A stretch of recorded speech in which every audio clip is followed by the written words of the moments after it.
Why should music artists listen to our conversation? Okay, so music artists, I think they're quite underrepresented when we look at health and research, and potentially a lot of artists are what we class as shift workers, and this could have an impact on their overall kind of diet and health. So I think it's to kind of, if you're interested in health and maybe thinking about how shift work impacts your health and your lifestyle, then hopefully we can kind of explore some of those areas. I'm a lecturer in nutrition and dietetics at King's College London. I trained as a dietitian, and my research area is looking at where workplaces can impact our health and our diet. So thinking about all the different aspects of workplace, so it's kind of your working hours, your job role, and also your work environment, and thinking about how these can impact your food choices, and also then thinking about how these then can go on to impact your health long term.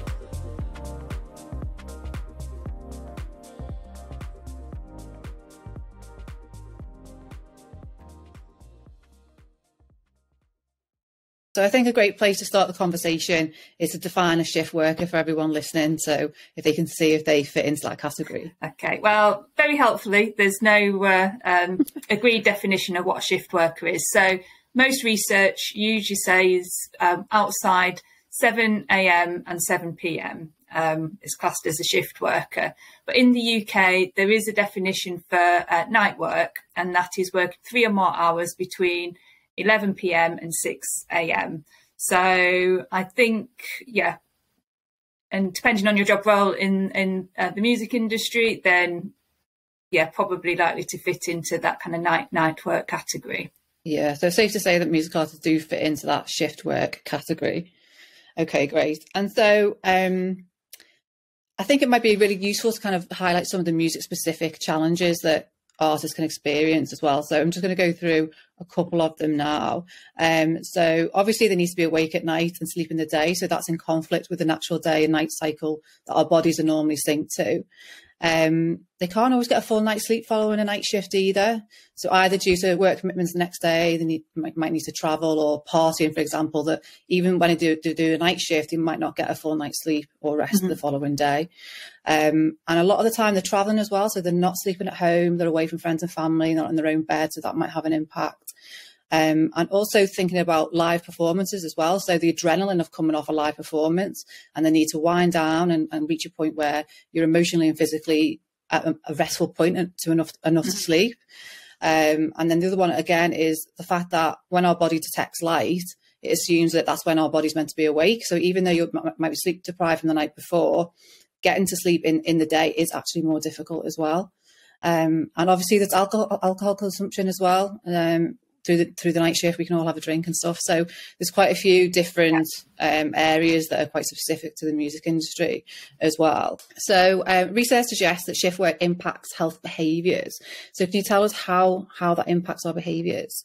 Okay, so yes, there's been quite a lot of studies that have looked at the impact of shift work on health behaviours. So I'm particularly interested in diet. So studies have shown shift workers, particularly at night, are more likely to have higher sugar intake, and that is some of the work that I looked at is driven by sugar sweetened beverage intake, and also lower intakes of kind of the more healthy foods, for example, whole grains, fruits and vegetables. So there tends to be reliance on maybe more convenience foods as well. So each shift worker is different, and people's, in terms of kind of the food choices that they make, and some people who work at nights tend to not to eat. So then obviously it's kind of, you're looking at the impacts of maybe not meeting your nutrient requirements. But I think most of the studies kind of point towards this kind of less healthy dietary pattern in people who work shifts. And also you have, as you've kind of mentioned, this kind of quite chaotic schedule. And that kind of leads to obviously irregular eating as well. So kind of a lot of that is kind of grabbing things as and when on the go. So yeah, and then obviously, as you mentioned, in terms of alcohol intake. So again, there's conflicting studies. So some studies show that shift workers tend to have less alcohol, but I think there's quite industry specific patterns. And I think just thinking about the culture that you've described, then maybe this is kind of maybe quite different in terms of alcohol intake in artists. Okay, cool. So some of the healthy behaviours that are kind of forced, just to kind of summarise. So travelling, having to eat on the go, tending to have to choose unhealthy options. I guess that could be linked to emotions, like when you've not slept and you're tired, you tend to want to eat more like sugary, carbohydrate-rich food. Yeah. So that's a thing, isn't it? Timing of eating is going to be ad hoc as well. So it's not going to be a regular time that you eat every day. So that's going to change. So I can imagine that might have a bit of an impact. Stress might have an impact on your appetite as well. And skipping meals as well, because you're just so busy, you might just forget to eat. And I guess when you don't sleep, you have more hunger hormones kind of raging, which makes you want to eat more as well. So yeah, I mean, there's research that colleagues have done at King's College that looked at short sleep. This wasn't in shift workers, this is in the general population, and showed that kind of less healthy dietary patterns in those people that repeatedly reported sleeping less than 7 hours a night. And in extending sleep as well can reduce the amount of sugar that people consume as part of their diet. So there does seem to be this link. We're not quite sure what drives this link, and there could be various factors at play, and some of it could be convenience as well, because obviously if you've not slept well, then you may be going for the kind of more convenience options.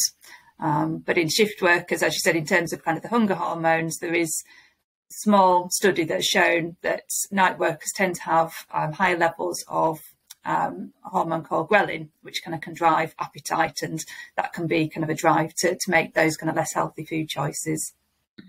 Okay, brilliant. And the research is suggesting that shift work may impact health. So it'd be great if we can discuss that in a little bit more detail about what maybe the short or the long-term effects could be of these kind of behaviours if they continue over the long term. Should we start with the long-term health implications of what that can look like? Yeah, so a lot of the research has been done in what we call kind of large occupational groups. So the largest one is probably in America, looking at nurses, and they followed nurses up for decades and looked at their exposure to shift work, and they particularly looked at its rotational shift work. So that's where you're getting a mix of kind of night shifts and kind of other types of shifts. And they did find an increase in risk of developing type 2 diabetes. Some of this risk was related to also increasing body weight as well, with increased number of years of working shifts. And there's various other studies as well that have shown similar trends in terms of body weight, in terms of cardiovascular risks, so things like kind of heart disease, high blood pressure. So a lot of these are kind of what we call observational studies. So we're just collecting data and getting people to, tell researchers what they've eaten, and then obviously we can find out when they get diagnosed with certain conditions.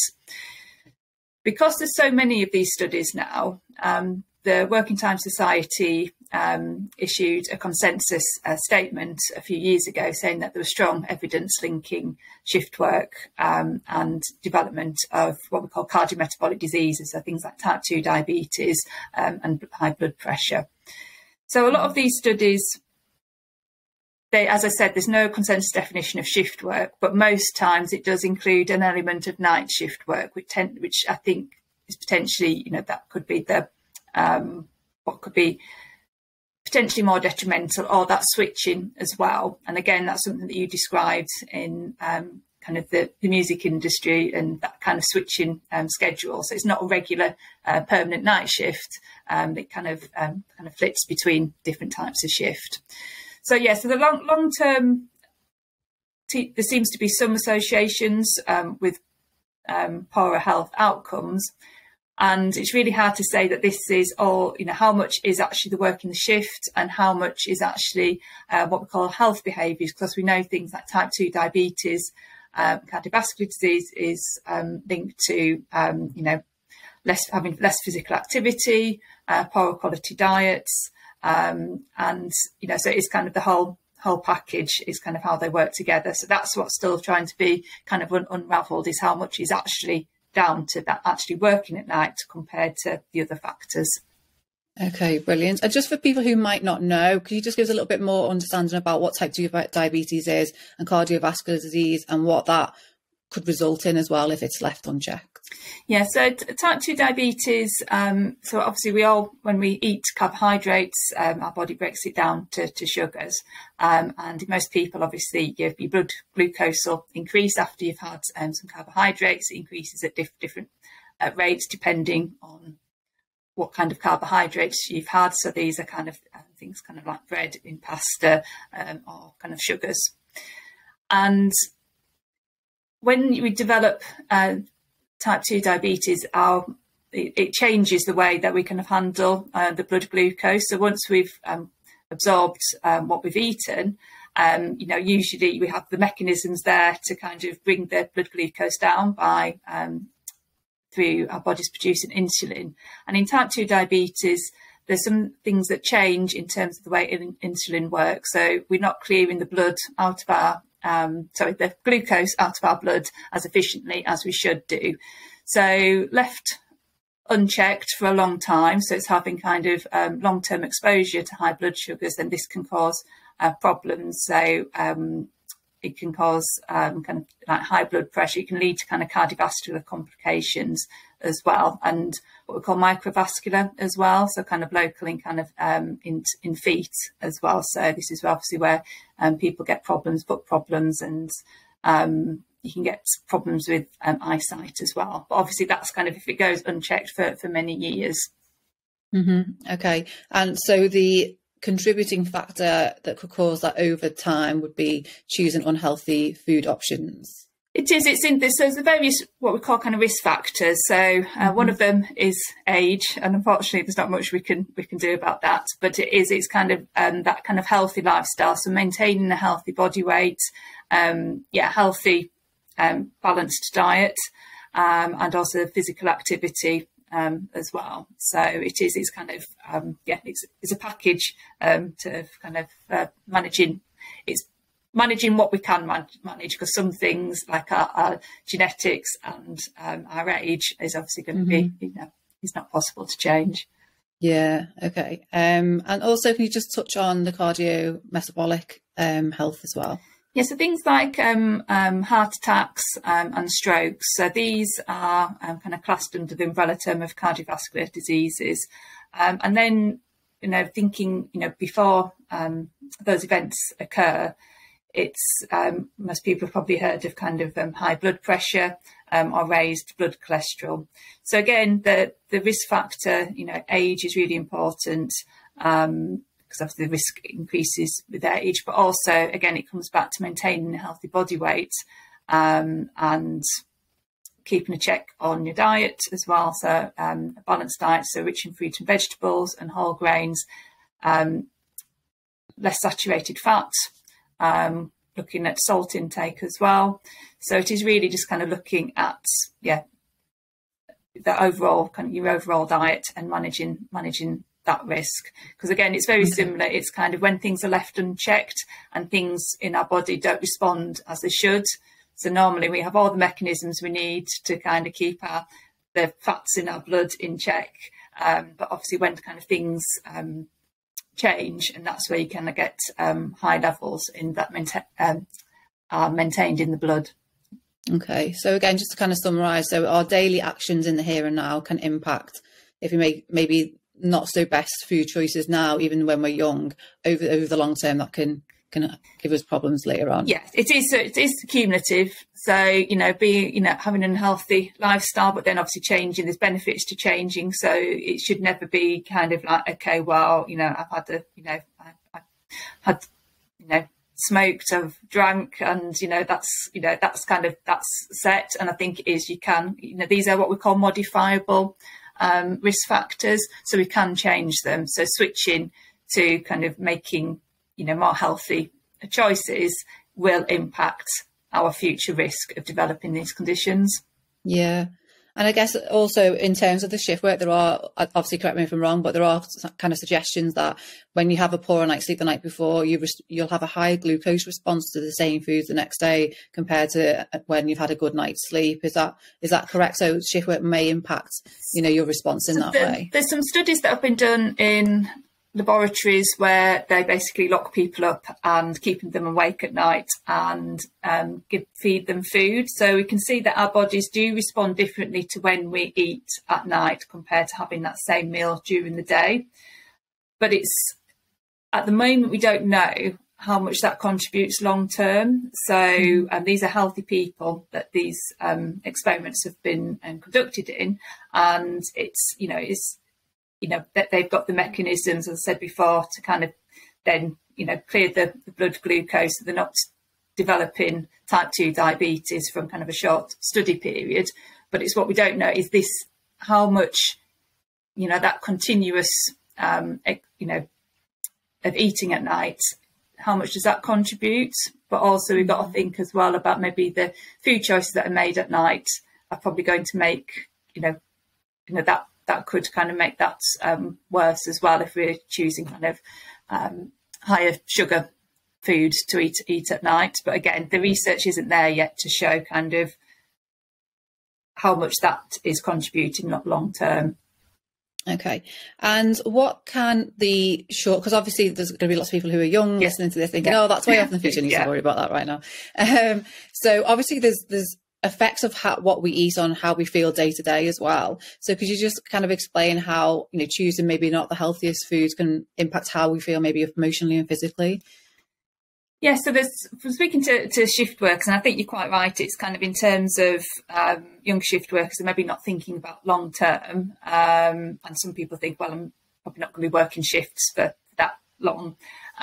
So it is more about how, shift work is actually impacting them in the here and now. So, what I've kind of heard is kind of more of the intestinal discomfort, so kind of bloating during night work or nausea, and this is sometimes where people maybe don't eat at night. Some people kind of complain of headaches as well, and obviously fatigue. So some of this, there's so many factors at play, because some of it is, as you mentioned before, that poor daytime sleep can impact kind of, when you kind of go back to work at night.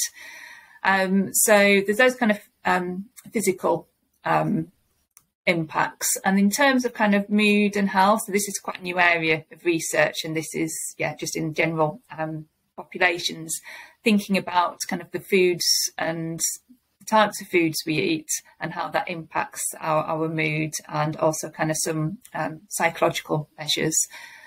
So there does seem to be evidence that following what we call kind of a Mediterranean diet can be beneficial in terms of kind of our mood. It needs kind of a lot more research, but in terms of following the Mediterranean diet, there's obviously quite established benefits in terms of other health benefits as well. So I think there's a lot of, in terms of kind of trying to get this balanced and meeting recommendations for a healthy diet, there's a lot of evidence to say that it is going to be of benefit, not just in the long term, but also in the short term as well. Yeah, and it's also going to benefit us emotionally on day to day as well. Yeah. And something else is that kind of, it's a two-way relationship in terms of how you feel and the food choices that you make as well. So it's keeping those two in check. So it's kind of what we eat can potentially impact our mood, but obviously our mood then can impact our food choices. Yeah. And I guess it's being kind to yourself as well. Like, sometimes if you're really sleep deprived, sometimes you just go for the sausage sandwich, and that's fine, isn't it? Yeah, exactly. Not to beat yourself up or anything like that. Yeah. So just as a general, be more aware, and maybe to be a bit more in tune with how you feel after certain meals might be a good place for people to think about. And definitely something that I always, it's just so maybe to kind of keeping a track. So again, just kind of maybe keeping a food diary, and kind of maybe kind of thinking about our food and mood diary where you kind of maybe for a few days, write down what you're eating and drinking, maybe kind of how you feel, and maybe if you do suffer from kind of some of that headaches and kind of thinking about your sleep, and just have a look to see kind of if you can see any patterns, when you make maybe particular choices, what's actually happening at that time, and then to reflect, and then maybe think about maybe what would help to kind of change. Yeah, tune into yourself basically, and how you're feeling. Because I think as well, obviously I spoke to Gaia from Girls Don't Sing, which is a DJ group, and she said that she often, if she's stressed, she loses her appetite, and that's why she doesn't eat. And then she did explain in our first podcast that she had headaches and she felt terrible because she's like, oh, it's because of not eating for so long. And also she gets really busy, so she forgets to eat as well. But because we've had these conversations, she is becoming more aware of that.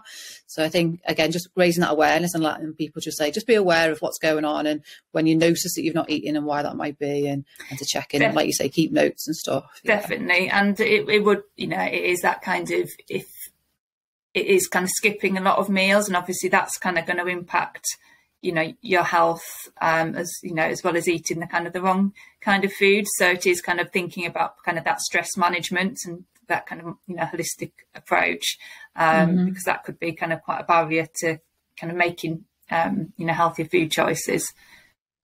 Yeah, brilliant.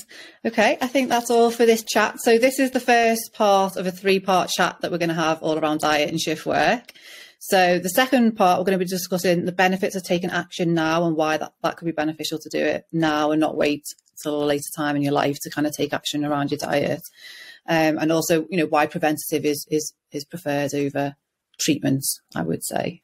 Would you say that would be a fair description? Yes, yeah. I think it's, as you say, it's kind of, it's looking at the benefits, and it's not just the benefits long term. It's kind of how it can benefit you now.